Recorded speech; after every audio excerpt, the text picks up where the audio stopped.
Estamos oficialmente no dia 14 de dezembro, começando mais uma aula de Python aplicado à matemática. A aula de hoje sobre APIs e interfaces gráficas web. Nas aulas anteriores, nas primeiras aulas, a gente trabalhou com alguns tipos alguns tipos de algoritmos. A gente começou com algoritmos estruturados, que são aqueles que a gente tinha, né? Variáveis, controles de fluxo, podendo ser ou laços de repetição ou estruturas condicionais. Isso aqui foi a programação que a gente viu como programação estruturada, né? Que ela é algo mais sequencial e o que a gente usa para mudar o fluxo dela é as estruturas condicionais, if, else e elif, e os laços que a gente viu for, while, e eu vou colocar aqui entre aspas assim, funções recursivas. A gente viu que as funções recursivas podem ser usadas para dar essa ideia de laço temporal. Só que você se lembra, né, pessoal? Nenhuma novidade, né? O segundo tipo de de programação que a gente viu foi a programação orientada a objeto. Aí a gente descobriu que na programação orientada a objeto, o que importa são as classes e objetos. Os objetos possuem métodos e possuem características que a gente chama de atributos. A diferença entre a programação estruturada e a programação orientada a objeto é que a programação orientada a objeto permite a gente ter maior controle do código. Em alguns níveis, esse controle do código, que é abstração, polimorfismo, herança e herança. Abstração, polimorfismo e herança, tá? Foi o que a gente viu com o PO. Depois, no curso, a gente começou a utilizar algumas bibliotecas. A primeira que vocês usaram, né, bibliotecas matemáticas. A primeira que vocês usaram foi o NumPy. O NumPy, ele trata tudo como um NP Array. Ele trata tudo como array, né? NP Array, e a diferença dele para uma lista normal, que aqui ele acessa direto à memória, certo? Na memória. Aí a gente viu também o Matplotlib, lib para gráfico. Aí a gente viu o Pandas para tratar de dados. E a gente viu o SymPy para tratar de álgebra, certo?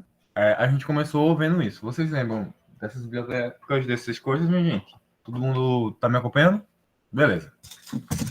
Depois disso, a gente começou a dar uma viajadinha em algumas áreas do Python, né, da programação, que poderiam auxiliar vocês na criação do projeto. Para variar, para funcionar. Puxa vida, problema. A gente viu, primeiro, algoritmos de machine learning.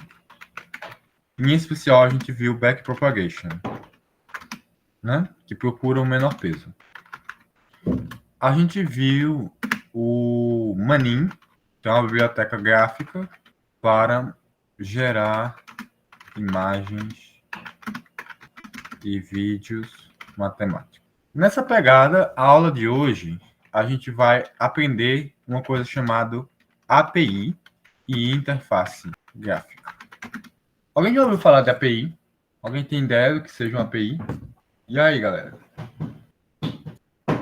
Estamos caladinhos hoje. Tem um meme que eu gosto bastante. Deixa eu ver se eu consigo achar ele aqui. Cadê? Acho que não achar, não. Acho que não acho mais, não. Tem que guardar quando eu vejo essas coisas. Mas, enfim, o API, pessoal, ela usa o conceito... Vamos ver se voltou aqui meu lápisinho. Não voltou. Então, vamos lá. A API significa Application Program Interface. O que é isso? Imagina que você vai fazer um trabalho para uma agência que tem os dados dela sei lá, você quer usar os dados da ANA, Agência Nacional de Águas, ou do Coliseu de Hadron.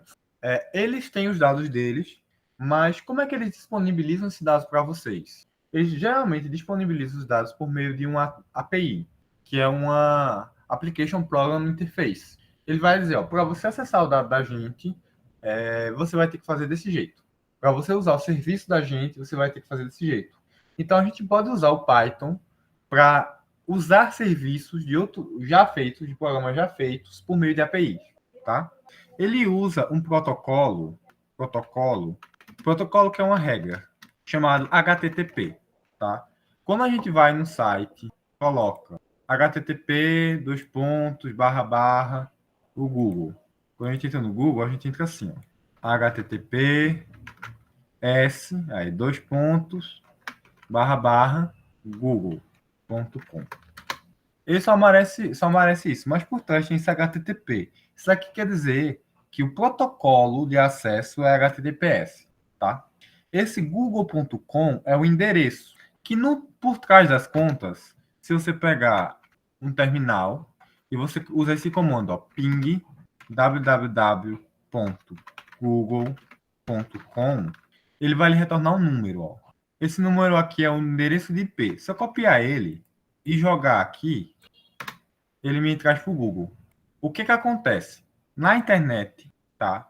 Tudo são números. A gente vai ter números, que são endereços, como se fosse endereço de casa. Esses números são chamados de IPs, tá? Cada um tem um IP. Se você for no seu computador, você colocar assim, ó, IP config. Se você for Windows, no meu caso, como eu sou Linux, vai ser ifconfig. Só instalar isso. Tem um exemplo para dar com relação a isso, que é a rede Tor, para quem usa o navegador. Para quem usa o navegador do Tor, você precisa ter um endereço de IP para acessar determinados sites. Todos nós, quando estamos conectados na internet, a gente tem um endereço de IP, tá? No meu caso aqui, ó, é esse aqui, ó, 10.0.0.122. Esse endereço de IP é meu IP local. É como se fosse o seguinte: você vai ter o seu endereço na sua casa, seu endereço na sua rua, seu endereço na sua cidade, seu endereço no seu país, ou no seu estado, por aí vai. O endereço da minha casa é esse aqui, ó. Na minha casa.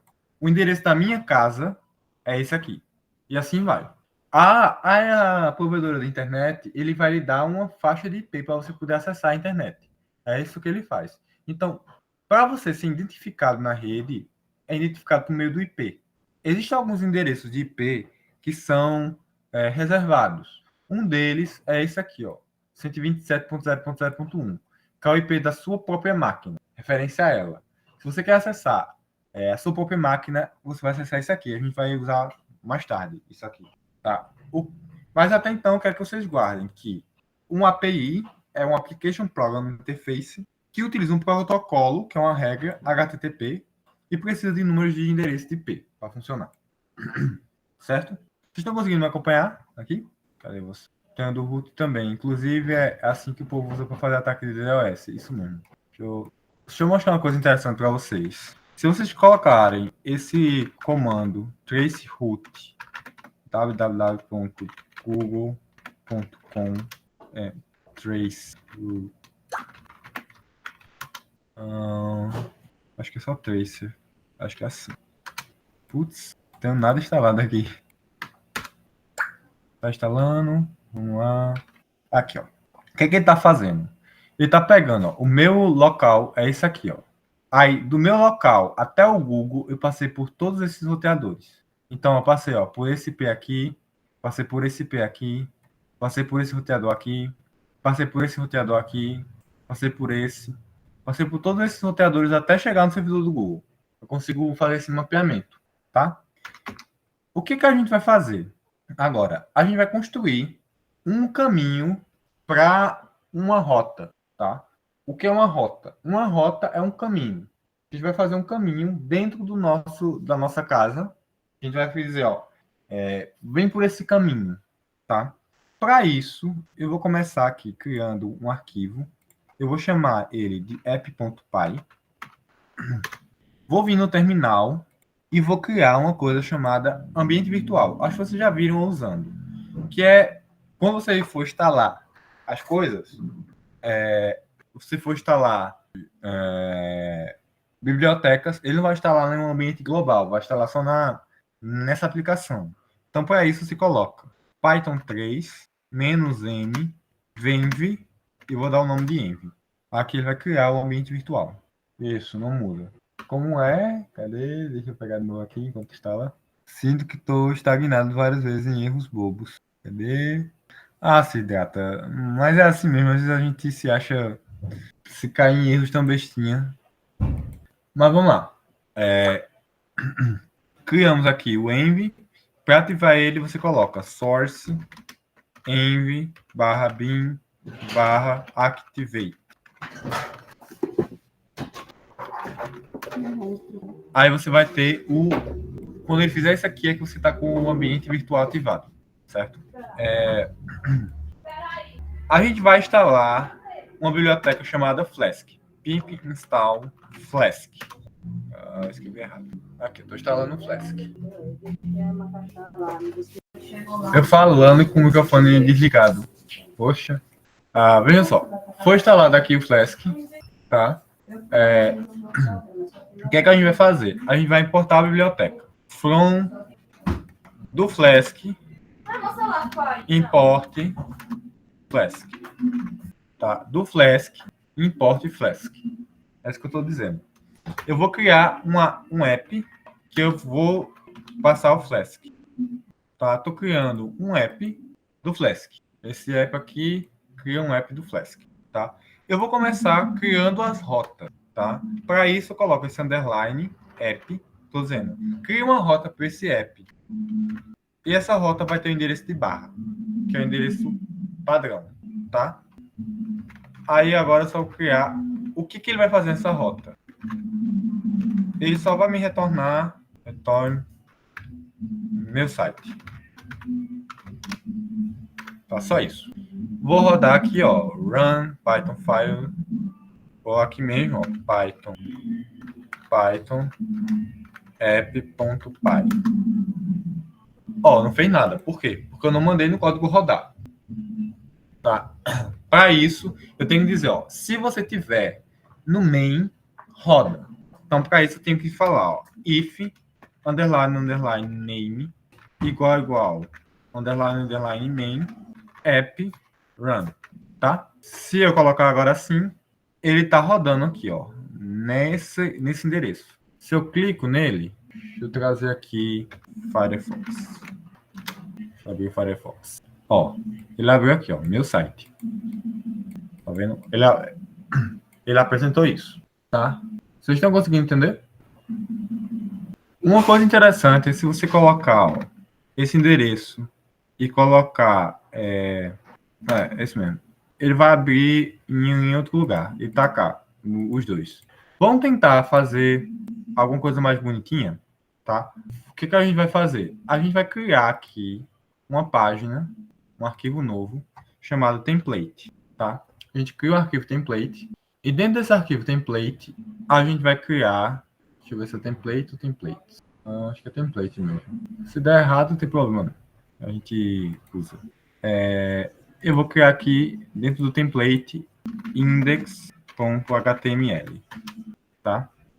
Esse HTML é uma página HTML, uma página de um site. Eu não vou amedrentar aqui como é que cria uma página em HTML, mas eu vou dar os primeiros comandos para vocês. Se você tiver no VS Code, tem uma coisa que facilita muito os primeiros comandos, é colocar uma exclamação. Quando você coloca essa exclamação e dá um Enter, ele já cria esse código aqui para você. Em HTML, basicamente, a gente tem essas tags que marcam o que o código vai fazer. Essa primeira parte aqui é só a cabeça do código. Vai dizer o nome da página, o tipo de texto que vai ter, só configurações que você não precisa saber. O que importa para a gente aqui é o body. O body, ele vai nos tratar dos arquivos que a gente quer usar. Se eu quiser colocar um título, o título em HTML usa essa tag aqui, ó, H1. Então você abre e fecha ela. e você coloca aqui, meu site, tá? Python para matemática. Meu site, Python para matemática. Beleza? Eu tenho o body, que é onde está meu site, e eu coloquei um título. Se eu abrir esse arquivo, só esse arquivo, ó, se eu abrir só ele, copy path. Aqui, no navegador, travou.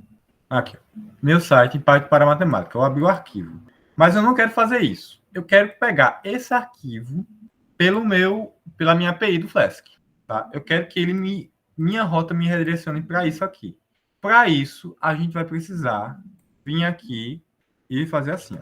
Quando você retornar, você vai pedir um render template. Ele não tem, ele vai pedir para...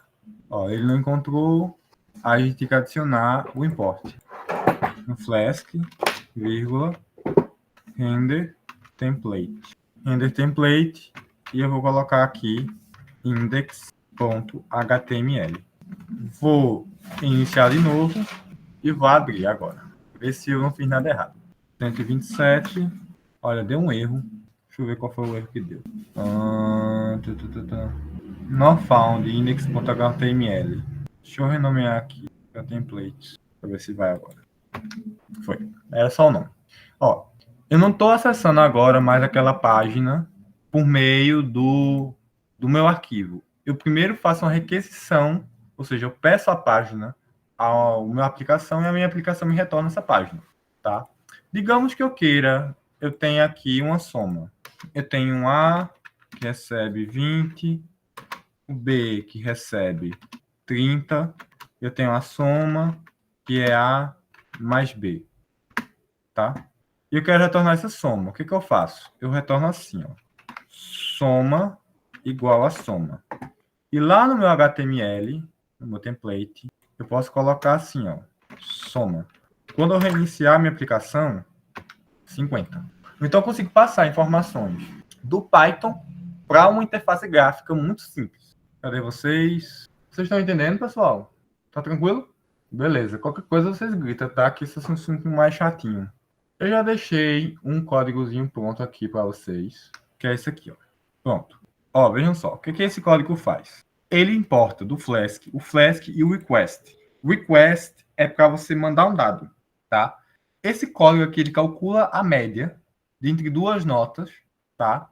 E fala se foi reprovado ou não. Vamos rodar ele para a gente ver? Ó, eu vou passar aqui na URL 2 e 3. Não entre as notas na URL. Vou colocar assim, acho que tá errado aqui. Tá funcionando da agorinha. Não entendi. Rapaz, deixa eu colocar o código todo. Tá faltando coisa. Tá faltando coisa nesse código. Vou pegar da minha cola aqui. Aqui. Pronto. Vou explicar esse código aqui para vocês, parte a parte, para vocês entenderem, tá? Vamos lá. Primeira coisa, no HTML, eu tenho a minha cabeça, como eu falei, só estou dizendo o título, e aprovado e reprovado. Eu tenho esse negócio chamado divisória. Eu estou dizendo que aqui é uma parte do código, tá? Uma parte do código. E que ele vai utilizar o método get. O que é o método get? Você pode fazer basicamente 4 tipos de coisas na internet. Ou você pode pedir coisas, ou você pode modificar coisas, ou você pode inserir coisas, ou você pode deletar coisas. Quando você quer pedir coisas, você usa o método get. Quando você quer mandar coisas, você usa o método post. Quando você quer deletar, você delete. E quando você quer modificar, você faz o update. Aqui eu estou fazendo um formulário. Esse formulário, eu tenho uma nota, uma segunda nota, tá? Ele é um input, é uma entrada do tipo texto.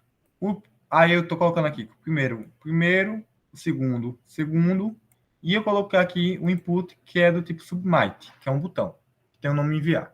Eu termino meu formulário. Aí se eu tiver resultado, tá? Ele faz isso, que é resultado com a média. Então pego o resultado e pego a média e termino meu programa. Então, se eu tiver o resultado, eu faço isso. Se não, não faço. E de onde é que vem esse resultado? Vem daqui, ó. Importo o request e o render template, pego o meu primeiro e meu segundo. Se eu tiver dado, eu transformo eles em número, calculo a média e retorno a média e o resultado. Aí eu consigo fazer coisas como essa aqui, né? Ó, 10, 20, sei lá. Provado com média 15, certo? Alguma dúvida nesse código? Dúvidas? Tranquilo até então? Beleza. Então, a gente pode fazer muitas coisas com o Flask, com a API, né? Deixa eu voltar aqui. A gente pode ter mais de uma rota, tá? A gente pode ter uma segunda rota. Talvez uma rota que... vamos pensar aqui. app.root. Vou colocar aqui casa. Def casa. O que eu posso fazer aqui? Eu posso retornar, só para ver se está funcionando. Retorno casa. Então, ó, eu tenho a rota principal e eu tenho uma rota. Veja, eu não reiniciei, né? Vou botar aqui a barra. Oxente. Enfim, a mesma coisa funcionou. Vai saber. Agora eu tenho casa. Agora tenho o outro site, tá? Se eu quiser fazer um request nele... Desculpa, minha gente, aqui chegou gente aqui. Vejam só. Essa é a forma que a gente passa um dado para a gente pegar ele, tá? Então, a gente pode criar, com base no que a gente viu, vamos tentar somar dois números, só para vocês entenderem a ideia de novo, tá? Então, a gente pega, ó, número 1 recebe. A gente vai pegar o request.args.get n1. n2 é o request.args.get n2. Se eu tiver n1, n2, if n1, n2, soma, recebe n1 mais n2.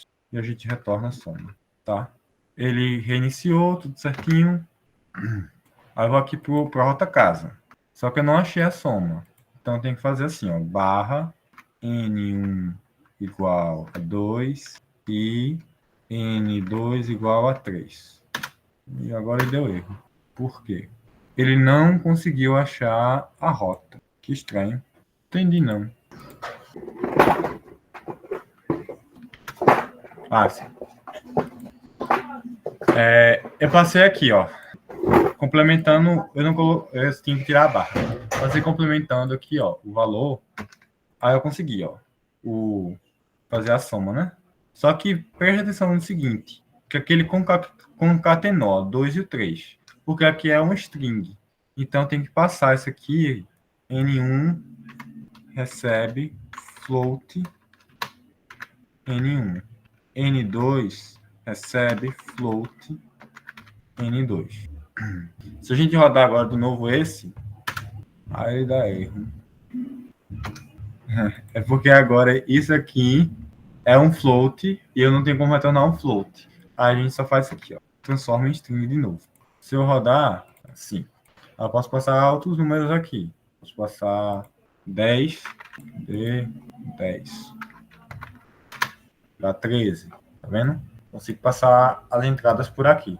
Então, todos aqueles scripts que vocês fizeram com Python normal, vocês conseguem fazer aqui pelo navegador, só criando essas coisas, tá? Se vocês quiserem deixar mais bonitinho, tem como? Tem. Eu vou voltar lá na barra e vou trabalhar com isso aqui. Se vocês clicarem com o botão direito, por lá embaixo, tem aqui, ó, inspecionar. Era para abrir uma paginazinha. Deixa eu pegar um outro navegador. Aqui, ferramentas de desenvolvedor, inspecionar. Por que não está indo? Agora, ó, vejam só, nesse inspecionar vocês conseguem ver o código que a gente fez, ó. Tem isso aqui, tem aquela div que a gente fez, ó, lembra? Tudo aqui, ó, o método get, tá tudo aqui, tá? E aqui embaixo tem esse styles, tá? A gente vai trabalhar em cima dele para vocês verem algumas coisas. A primeira coisa que a gente vai mexer nele, cadê? Deixa eu ver se eu deveria ser capaz de alterar aqui. Background color. Background, vou colocar blue. Ó, vejam que aqui eu consegui mudar a cor do formulário. Eu posso colocar uma margem de 10 pixels. eu posso alterando as coisas aqui e podem ser vistas. Isso aqui que eu estou fazendo é CSS. Na web, a gente tem três formas de trabalhar o código, que é o HTML, o CSS e o JavaScript. Esses três carinhas funcionam, eu gosto muito dessa imagem, funcionam assim. Vou copiar essa imagem. O HTML é os ossos, é nele que está tudo construído, é a nossa base. O CSS é a visualização, são as peles, o cabelo, tudinho, tá? E o JavaScript é o cérebro por trás. No caso da gente, a gente está substituindo o JavaScript pelo Python. Tá? O Python está fazendo esse processo. Não é do nosso escopo, nosso projeto, aprender HTML e aprender CSS. Tá? Mas caso vocês tenham interesse, tem vários cursos na internet mostrando como vocês podem fazer as coisas. E vocês podem usar também o ChatGPT para fazer as interfaces que vocês queiram. Tá? O importante é saber como é que eu posso usar essas interfaces. Para isso, você vai ter que vir aqui no seu código e vai ter que criar uma nova pasta chamada static. E dentro dessa página, você cria outra, dentro dessa pasta, você cria outra pasta chamada CSS. Aí você pode criar um arquivo style.css, tá? Primeiro passo é esse. A gente pode criar aqui algumas coisas interessantes. Por que a gente criou uma div, essa div aqui no HTML? Basicamente é para a gente poder dar nome a ela. Se eu coloco esse argumento aqui, class, e dou um nome, sei lá, formulário. Lá no CSS, eu consigo recuperar ele com ponto formulário. E eu consigo dizer as coisas que eu quero lá dentro. Eu só vou mudar ground color, só vou mudar o background para um violeta. Ainda ele não vai funcionar, porque ainda não estou usando o estilo. Então, para usar o estilo, vou aqui em cima, coloco o link, coloco essas duas chaves, coloco barra static, barra css, barra styles.css. Tá? É assim que eu faço. Vou reiniciar aqui de novo, quando alguma coisa, acho que não tem esse barra aqui. Não está definido. Só um minutinho. Eu vi alguma coisa errada. Tem que colocar isso aqui, ó. href URL for static file name. É nessa estrutura aqui. Eu estava equivocado. Aí agora vai dar certo. Pronto, tá roxinho aqui. Então eu posso trabalhar aqui, ó, de um lado, do outro com meus CSS. Então eu posso pegar do formulário. Se vocês verem aqui, a gente tem form, tem o submit. Posso tentar mudar o botão. Então vamos lá, vamos tentar mudar o botão. Agora vai. Pronto, foi. Então, ó, nas entradas que a gente coloca assim, put, o type, submit. Essas coisinhas de CSS, minha gente, sinceramente, se eu fosse vocês, não se preocupavam com isso. O mais importante é saber como é que eu importo ele, que é aqui, ó, essa parte aqui. Essa parte aqui do CSS, até do HTML, vocês podem pedir para o ChatGPT fazer, que ele faz. O importante é vocês saberem como criar as rotas e como levar as rotas para os cantos certos, certo? Todo mundo conseguiu entender? Todo mundo está acompanhando o que eu estou fazendo? Vocês estão perdidos? Deixa eu ler os comentários de vocês. Framework Facts, que até onde eu sei, não tem uma estrutura adequada para escalonamentos futuros. Assim, depende muito do que você for fazer, mas tem empresas que usam Flask em grande porte, mas geralmente com outras tecnologias, tá? Sempre aliado com FastAPI ou com outras coisas. Eu queria falar com vocês agora do trabalho de vocês de conclusão. Eu vi que aqui no Classroom, tá? Poucas pessoas entregaram a atividade final por enquanto. Só uma pessoa, na verdade. Eu queria chamar a atenção a vocês de uma coisa, para lembrarem de usar as bibliotecas matemáticas e os conceitos que a gente viu em sala, tá? Lembrem do modelo do relatório. Se vocês puderem colocar, anexar junto um vídeo do código rodando, uma foto, ajuda para a gente, tá? Mas não é obrigatório. Eu queria saber de vocês, se vocês estão com dúvidas aqui no projeto, alguém já iniciou, o que vocês pensam em fazer. Queria saber de vocês aí, o que vocês têm de ideias. Eu queria saber só o que vocês pensam em fazer, qual a ideia de vocês, para ver se a gente pode ajudar vocês. Aplicações e funções. Para finalizar, pessoal, eu queria tratar 2 assuntos com vocês. Um é mais uma curiosidade, e o outro é mais um assunto. Podem sim fazer o problema que vocês quiserem. Lembrando que usem aqueles requisitos, sabe? Tem que usar. Eu coloquei alguns requisitos lá, para não ser um problema muito bestinha, mas também não ser um problema muito complicado, sabe? Tipo, vocês já resolveram coisa mais complicada do que resolver a equação de primeiro grau. Os requisitos, deixa eu abrir aqui de novo. Cadê? Aqui. Utilizar 2 bibliotecas matemáticas, utilizar uma biblioteca de visualização, trabalhar com arrays ou num para-arrays ou manipulador de dados, implementar conceitos de álgebra linear, por exemplo, operações de matriz, sistemas lineares, decomposição, enfim. Incluir ao menos uma estrutura de dados, como fila, árvore, para organizar os processos de informações, tá? Aí vocês escolhem como vai ser a entrada de dados, tá? Mas tem que ter essas coisas, tá? Se vocês quiserem entrar em contato com os professores também do curso do DeskMet, da área de matemática, para vocês verem ideias com eles, eles também vão estar sempre solícitos lá, é só tentar falar, o professor Roy, professor Milley, então vocês podem falar com eles, tá? Para finalizar, eu queria mostrar uma curiosidade para vocês, que é esse sitezinho aqui. Esse site, ele utiliza Python para trabalhar com GeoGebra, tá? Tem um curso, caso vocês tenham interesse, que é esse cursozinho aqui. Eu vou mandar o link para vocês, que ele mostra como é que vocês podem usar a API do GeoGebra. Isso aqui pode, talvez, se vocês estiverem dando aula, pode facilitar as aulas de vocês. No caso aqui, eu estou fazendo um polígono, sei lá. Se vocês estiverem dando aula, pode ser que facilite para vocês alguma coisa assim, tá? Então, vou mandar para vocês aqui no grupo. APIs são isso. Cada API vai ter um jeito diferente de trabalhar. Vocês leem a documentação. Vocês podem procurar, por exemplo, API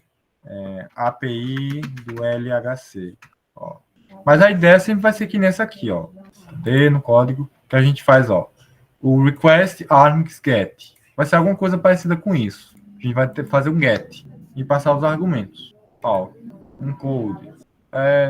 Geralmente tem aqui os exemplos. Aí vocês leem, caso vocês estiverem trabalhando com coisa mais específica, e vocês conseguem utilizar. Mas esse método de APIs é muito, muito comum. Muito comum. E eu acho que assim que o Flask facilita nesse negócio do request. Ó, tem um formato aqui, ó, simulando e tal. Aí vocês leem a documentação do que vocês quiserem fazer, que com certeza vai ter, tá? A aula de hoje é mais curtinha mesmo, era só para mostrar isso, tá? E é isso, minha gente. A aula de hoje foi mais curta e vou deixar vocês mais livres agora para vocês criarem as coisas que vocês quiserem. Agora vocês podem tentar fazer interfaces gráficas com Flask e espero que estejam gostando do curso. Depois a gente vai passar um formulário de feedback. A última aula de vocês, tá? Vai ser... Lembrando que a entrega de vocês é dia 18 de janeiro, tá? 18 de janeiro. 18. Então, a última aula de vocês vai ser dia 18. A gente tá devendo uma aula a vocês, então, dezembro. A gente não vai ter aula dia 21, nem 28, que é Natal e fim de ano, tá? A gente só vai ter aula agora, dia 4 de janeiro e, na verdade, dia 11 e dia 18, tá? Então, vocês vão ter férias. Basicamente isso do dia... Hoje é dia 14, né? 21, 28 e 4 que vocês não têm. 11 e 18 vocês têm. E dia 18 é a última aula, tá? Beleza, pessoal? Então, é isso. Vou parar aqui a gravação.